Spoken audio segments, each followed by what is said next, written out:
नमस्कार मंडळी. घरातल्या सगळ्यांची काळजी घेताना आपण स्वतःसाठी काहीतरी पौष्टिक खायला विसरतो ना. म्हणूनच आजची रेसिपी आहे खास गृहिणींसाठी. आज आपण बनवणार आहोत पौष्टिक असे लाडू, जे चवीला मस्त, दिसायला सुंदर आणि रोजच्या आहारात एक पौष्टिक पर्याय ठरू शकतो. चला तर मग रेसिपी बघूयात, पण त्याआधी चॅनल सबस्क्राईब केला नसेल सबस्क्राईब करा. इथे 1 वाटी मी काजू घेतलेले आहेत, 1 वाटी शेंगदाणे, 1 वाटी गूळ, 1 वाटी बदाम घेतलेत आणि 2 वाट्या मखाणे घेतलेत. तर छानपैकी आपण आता एकत्र कणाय बदाम आणि काजू भाजून घेऊया तुपावरती आणि नंतर आपण मखाणे भाजून घेणार आहोत. काजू आणि बदाम आपण एकत्र भाजून घेऊया. तुमच्या आवडीनुसार तुम्ही इथं ड्रायफ्रूट वापरू शकता. याच्यात आपण 1 चमचा तूप घालूया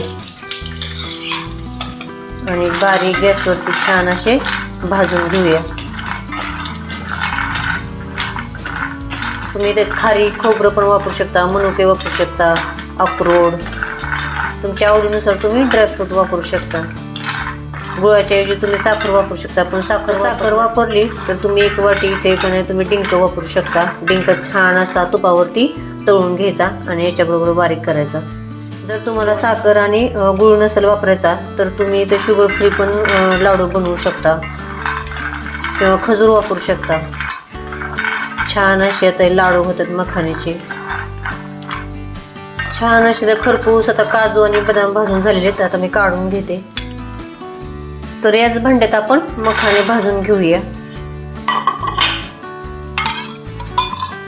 1 चमचा तूप घालूया.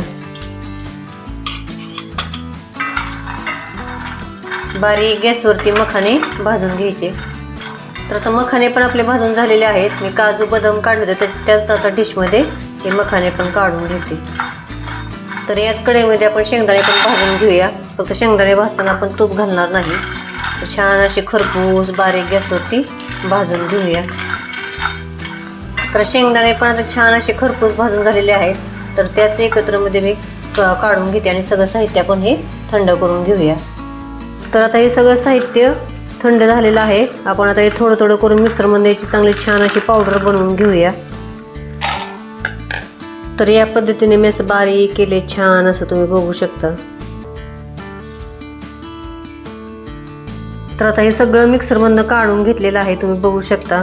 तर याच्यात आपण 1 वाटी गूळ मिक्स करूया आणि 1 चमचा आपण वेलची पूड घेतलेली आहे. तर आता हे सगळं मिक्स करून परत आपण एकदा मिक्सरमधनं काढून घेऊया. तुमच्या गोडीप्रमाणे तुम्ही गूळ कमी जास्त करू शकता.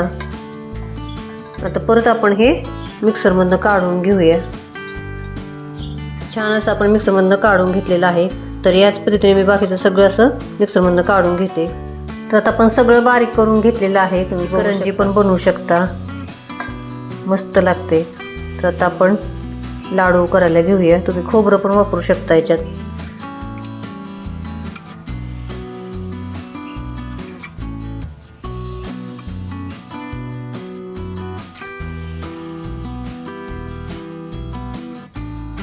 हे सारण सगळं तुमचं असं सुक्क झालं तर त्याच्यात 2-3 चमचे तूप टाका किंवा खजूर थोडीशी अर्धी वाटी घ्यायची, ती मिक्सरमधनं काढून घ्यायची आणि ह्याच्यात मिक्स करा.